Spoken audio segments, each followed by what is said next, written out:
आओ अब देखो बच्चों, पीएच वैल्यू, पीएच जो है यूनिवर्सल इंडिकेटर है, अर्थात एसिड बेस दोनों के बारे में ये बताएगा।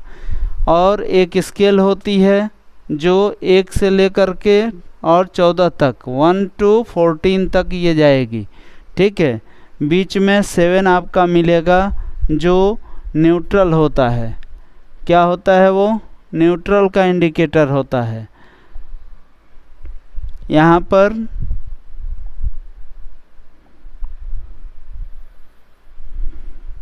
सेवन पीएच जो है हर जगह देखिए आप, ये न्यूट्रल सॉल्यूशन का होगा।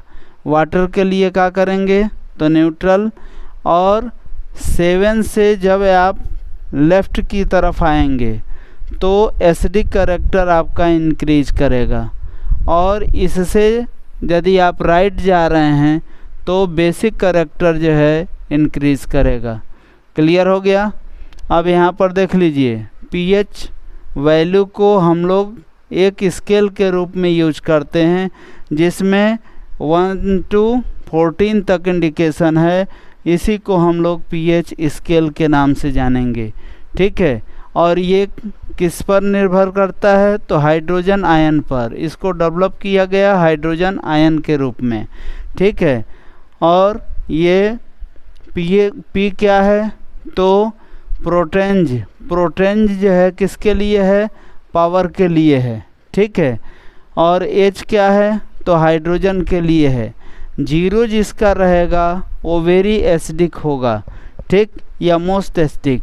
और 14 जो होगा वेरी अल्कलाइन होगा। क्लियर हो गया? तो ये 3 तरह के होंगे। 7 से नीचे एसिडिक सॉल्यूशन, एसिडिक सॉल्यूशन, और यहाँ पर बेसिक सॉल्यूशन। क्लियर?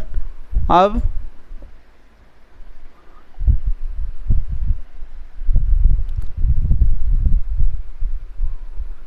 ये है पीएच स्केल आपका। तो पीएच स्केल में देखिए जो महत्वपूर्ण बातें होती हैं वो यहाँ पर दर्शा दी गई हैं कलर के रूप में, ठीक। इन्हीं कलर के आधार पर आप एसिड बेस का निर्णय कर पाएंगे, ठीक है। तो इसके बीच में ये पूरी वैल्यू कैसी होती है तो एवरेज वैल्यू कहलाती है। क्या बोलेंगे इसको? Average value. इसमें 1 to 14 तक के बीच में जितनी भी डेसिमल करके जितनी भी संख्याएं बना लोगे उतने सब्सटेंस का पीएच वैल्यू ये दिखा सकता है, ठीक। अब है पीएच स्केल पर किसकी वैल्यू कितनी है, क्या कलर है, उसको जो है कि एक सॉर्ट आउट ले लो। यहाँ पर HCl ये एसिड है और ये कैसा है? रेड है, ठीक, डेंजरस दिया गया है। ये है स्टमक, स्टमक में HCl की वैल्यू होती है। हाइड्रोक्लोरिक एसिड वहाँ पर होगा, ठीक। लीमन, लीमन और विनेगर ये है उसका कलर, ठीक है। दूसरा है वाइन, ये भी एसिड कलर देगा। ये भी जो है कि विनेगर के लिए ये दिया गया है। यहाँ पर कॉफ़ी और मिल्क दिया हुआ है। अब इसको आप लोग एक एक करके पूरा चेक करेंगे तो 14 तक है। जो बोर्ड के लिए ज़्यादा महत्वपूर्ण है वो हमसे ले लीजिए।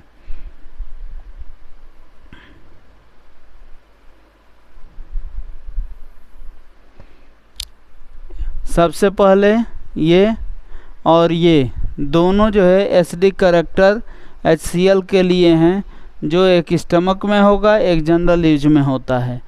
दूसरा विनेगर और लीमन ये भी जो है कि एसिडिक कैरेक्टर शो करेगा। मिल्क का पीएच वैल्यू 7 से कम दर्शाया गया है, ठीक है। दूसरा वाटर, वाटर क्या है तो न्यूट्रल है, ये 7 हो गया। ब्लड का पीएच वैल्यू 7.4 होता है। बेकिंग सोडा का यदि आप देखोगे, जिससे क्या बोलोगे? मिल्क ऑफ मैग्नीशिया, यहाँ पर MgOH का होल ट्वाइस, और बेकिंग में क्या हो जाएगा? NaHCO3, ठीक है। तो इसका पीएच वैल्यू और इसका पीएच वैल्यू ज़्यादा है, 12 के आसपास है, और ये उससे कम है। इसके आगे जाइए, सोप और ब्लीच। ये सोप के लिए पीएच वैल्यू दे रखा है 13। यहाँ पर आएंगे तो ये क्लीनर है, ठीक है, ड्रेन क्लीनर, इसका पीएच वैल्यू सबसे ज़्यादा है। ठीक है, हो गया क्लियर। अब आगे बढ़िए।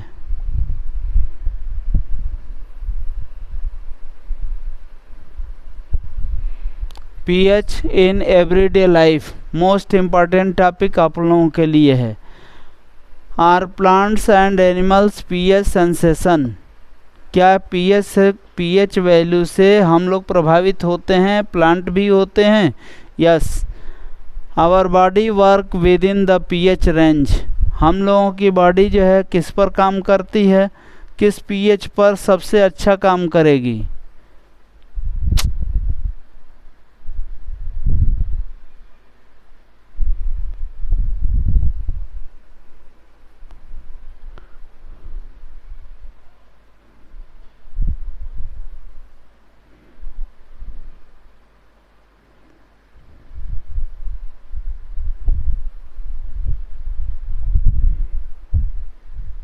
यहाँ पर देखिए,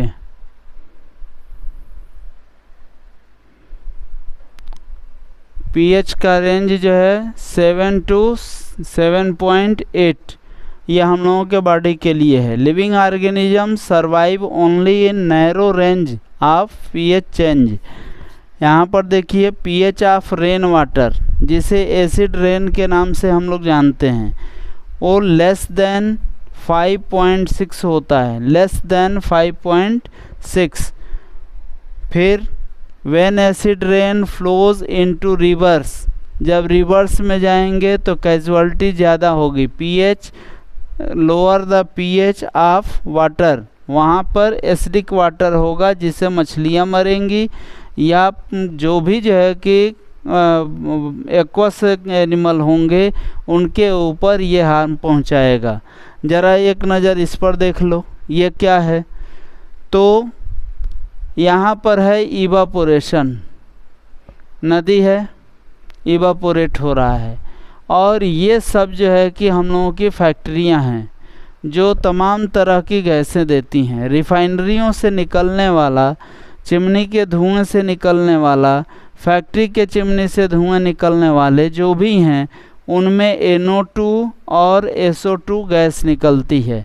ये ऊपर जा कर के किससे रिएक्ट कर रही है? तो H2O से। और ये जब रिएक्शन कर ली तो इससे क्या हुआ?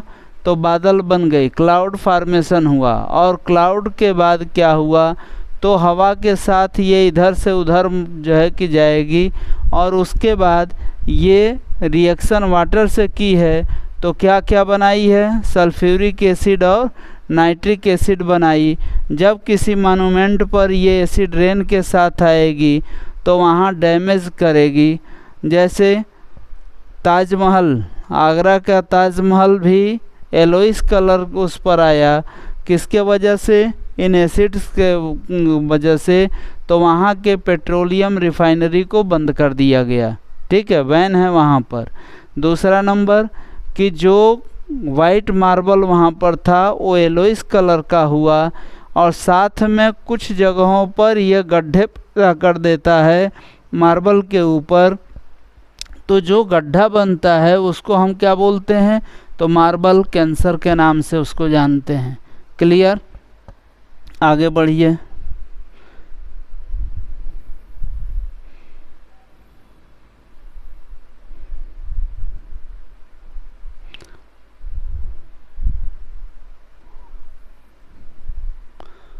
अब देखिए, what should be the pH of soil in the backyard. यहाँ पर देखिए सॉइल का पीएच जो है कि कितना होगा। तो सॉइल यदि आप चखोगे ना तो नमकीन लगेगा, और यदि वही खट्टा तरह का लगे, खटास उसमें हो, तो ये एसिडिक हो जाएगा, जिसे रेह के नाम से हम लोग जानते हैं या ऊसर के रूप से जानते हैं, या एसिडिक सॉइल कहेंगे, जहाँ कोई भी प्लांट आपको दिखेगा नहीं, प्लांट की रूट जो है कि क्या होगी, एसिड से जल जाएगी। क्लियर हो गया। अब आइए देखिए ज़रा, plants require a specific pH for their healthy growth. The pH range of the soil suitable for plant कितना है वो,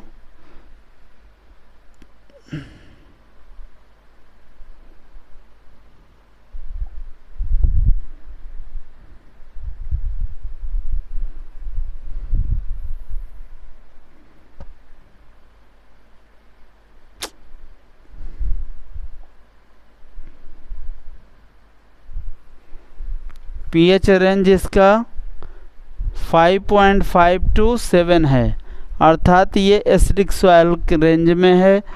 और यहाँ से यदि और ज़्यादा एसिडिक करोगे तो ये सरवाइव नहीं करेंगे। The soil should neither be alkaline nor acidic in nature to support the green growth of the plant. दूसरा है change in pH of the soil effect the availability of nutrients for growth of the plant. यहाँ पर देखिए change in pH of the soil affect the availability of nutrients. जो भी आप nutrients दिए हो उससे उसका पीएच रेंज क्या होगा, चेंज होगा। ज़रा यहाँ देखिए एसिडिक सॉइल और alkaline soil, low pH value high pH value, ये डिफरेंस दे रहा है। At pH level lower than 5.5 aluminium manganese can become highly available to the point of being toxic. कैसा हो जाएगा वो, टॉक्सिक होगा, जो प्लांट के लिए हार्म होगा। फिर low pH scale other element like nitrogen calcium phosphate magnesium potassium become less available for absorption of plant को ये कम मिलेगा, जिससे आपका प्लांट कभी भी हेल्दी नहीं हो पाएगा, उसके अंदर जो भी है चमक नहीं आ पाएगा। तो उसके लिए आप क्या करेंगे, तो वहाँ पर हाई करेंगे। ठीक है। अब देखिए when the pH level of soil above 7 element like iron zinc copper boron phosphorus and manganese also become less available for absorption of plant। यहाँ पर pH यदि बढ़ा दिए तो ये सब चीज़ें उनमें कमी आ जाएगी। तो क्या करेंगे आप, उसके लिए फर्टिलाइज़र यूज करेंगे, और फर्टिलाइज़र यूज करके तब उसको क्या करेंगे, पीएच वैल्यू को कम करेंगे। यहाँ पर यूज करके पीएच वैल्यू को बढ़ाएंगे, तब ये सरवाइव करेंगे इसमें। ठीक है। आगे देखिए, slightly acidic to neutral soil ideal soil concentration for most plant.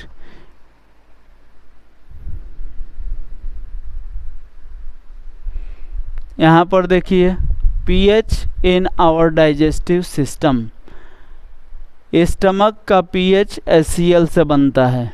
ठीक है। थोड़ा सा यहाँ मैं बोल दूँ, देखिए स्टमक का जो पीएच वैल्यू है वो बहुत कम है, एसिडिक है।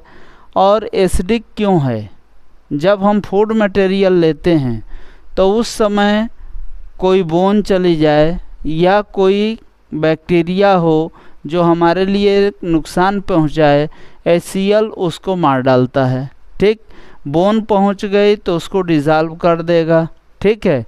तो इसलिए HCl हमारे ऑक्सेंटिक सेल से निकलती हैं जो स्टमक में हैं, और वो पीएच वैल्यू को मेंटेन करती हैं, जहाँ पर प्रोटीन डाइजेशन के लिए उसके जो एंजाइम हैं वो एक्टिव हो जाते हैं। ठीक है, एसिडिक मीडियम में। और फिर वहाँ से आगे बढ़ते हैं डिओडिनम में, तो वहाँ बेसिक मीडियम चाहिए फैट डाइजेशन के लिए। तो बेसिक मीडियम कैसे बनेगा एसिडिक से, तो लीवर बाइल का फॉर्मेशन करता है जो गॉल ब्लैडर में स्टोर करता है, और गॉल ब्लैडर उसको समय समय पर कॉमन बाइल डक्ट के माध्यम से रिलीज़ करती है। और वही जो है जब स्टमक से भोजन जाता है और गॉल ब्लैडर अपना जो है कि बाइल देती है पाइलोरस के पास, तो डिओडिनम में पहुंच करके ये बेसिक मीडियम बन जाता है, जिससे इंटेस्टाइन भी सुरक्षित बच जाती है क्योंकि बेस नुकसान नहीं करता है, और दूसरा कि वहाँ कंप्लीट डाइजेशन भी होना शुरू हो जाता है। तो डिओडिनम, जोजनम, इलियम में जाते जाते पूरा डाइजेशन आपका कंप्लीट हो जाता है। अब देखिए इसमें क्या है, तो our stomach produce HCl which help in digestion of the food without harming the stomach. During indigestion stomach produce too much acid. जब आपको इंडाइजेशन की केस आती है जिसमें पेन होता है, इरिटेशन होता है, उसमें एक्सेस ऑफ HCl प्रोडक्शन होता है, इसलिए ऐसा होता है। The get rid the pain people use base. तब क्या करेंगे आप, एक बेस जो है कि इस्तेमाल करेंगे जिसको हम लोग एंटा एसिड के नाम से जानते हैं, और उसमें मैग्नीशियम हाइड्रॉक्साइड या मिल्क ऑफ मैग्नीशिया के नाम से इसको जानते हैं, इसका यूज करेंगे। क्लियर। यदि ये न मिले तो भी आप बेकिंग पाउडर का इस्तेमाल कर, बेकिंग सोडा का कर सकते हैं, और यदि वो भी न मिले तो कैल्शियम हाइड्रॉक्साइड का यूज कर सकते हैं। उसके जगह पर आज मार्केट में इनो मिल रहा है, लोग उसको इस्तेमाल कर रहे हैं। ठीक है। अब आइए, neutralise the excess acid. Magnesium hydroxide या milk of magnesia is use as antacid. The digestion of food without harming the stomach. यहाँ तक आप लोग कर लिए हो, मिल्क ऑफ मैग्नीशिया तक। अब आगे देखिए, pH range responsible for tooth decay. ये देखिए बहुत बहुत बहुत कीमती चीज़ है। क्यों? हमारा माउथ हर समय खुला है, चल रहा है, और एटमॉस्फेयर में तमाम तरह के बैक्टीरिया हैं। जब भी हम मीठा चीज़ खाते हैं, चाय पीते हैं या टॉफ़ी लेते हैं, तो उस समय हमारे दांत में कहीं ना कहीं ये रुक जाते हैं। ठीक, उस समय बैक्टीरिया उस पर अटैक करके और उसको खा जाती है, और खाने के बाद वहाँ पर एसिड प्रोड्यूस करती है, और वो एसिड क्योंकि टीथ जो है बोन के बनी हुई हैं और बोन में कैल्शियम कार्बोनेट है, तो ये डिज़ाल्व हो जाता है। किस में डिज़ाल्व होने लगता है? एसिडिक मीडियम में। इसलिए आपके माउथ का पीएच यदि एसिडिक कैरेक्टर शो कर रहा है, अर्थात बिलो 7 है, तो ये आपके दांत के लिए सही नहीं है। टिथ डिके यहाँ से होगा, जिससे कैविटी फॉर्मेशन होगी, रूट जो है कि उसके ख़राब होंगे, तो उसमें से ब्लीडिंग भी होना शुरू हो जाएगी, क्योंकि बैक्टीरिया की जनसंख्या वहाँ बहुत ज़्यादा बढ़ चुकी है। आइए देखिए, tooth decay start when the pH of the mouth lower than 5.5। इससे यदि कम हुआ तब। टूथ इनेमिल क्या होता है? तो कैल्शियम कार्बोनेट के साथ फास्फोरस का इसमें जब मिक्सचर होता है, वो बोन को हार्ड बना देता है। आपके बॉडी का हार्डेस्ट पार्ट जो है वो क्या होता है? तो इनेमिल होता है। क्लियर हो गया? आइए देखिए, calcium hydroxyapatite crystalline form of calcium phosphate, ये है उसका नाम। Is the hardest substance in the body. corroded when the pH in the mouth is below 5.5। यदि इससे आया नीचे तो क्या होगा? कोरोशन होगा। किसका? टिथ का। कोरोशन क्या है? Decay of the metallic surface और any surface known as corrosion. यहाँ पर देखिए, bacteria present in mouth produce acid by digestion of sugar and food particles remaining in the mouth affect after eating। खाने के बाद जो है, जो भी मिठास या फूड मटेरियल बच जाता है उसको कौन खाता है? बैक्टीरिया, और एसिड जो है कि प्रोड्यूस करेंगी। The best way prevent this is to clean the mouth using basic toothpaste. इसके लिए आपको क्या ज़रूरी है, तो जिसमें बेस मिला हुआ है ऐसे टूथपेस्ट का यूज़ आप करेंगे तो दांत भी साफ़ हो जाएगा और साथ में बैक्टीरिया भी मर जाएगी और वहाँ जो भी एसिड का फॉर्मेशन हुआ है वो साल्ट बन जाएगा, जिससे आपका दांत सुरक्षित बच जाएगा। अब देखिए, self defence by animal and plant through chemical warfare. देखिए, bee sting leaves an acid which causes pain and irritation. कुछ पौधे ऐसे हैं जो छू भर जाएं आपको तो वो तकलीफ़ पहुंचाते हैं। कुछ जो है छोटे छोटे इंसेक्ट हैं जो आपको काट लें तो तकलीफ़ पहुंचाते हैं, क्योंकि उनके पास एसिड है और एसिड आपके बॉडी पर जैसे ही पड़ेगा वैसे ही इरिटेशन या जलन बर्निंग सेंसेशन देगा। Use of mild base like baking soda on the stung are given relief. जैसे ही ये आप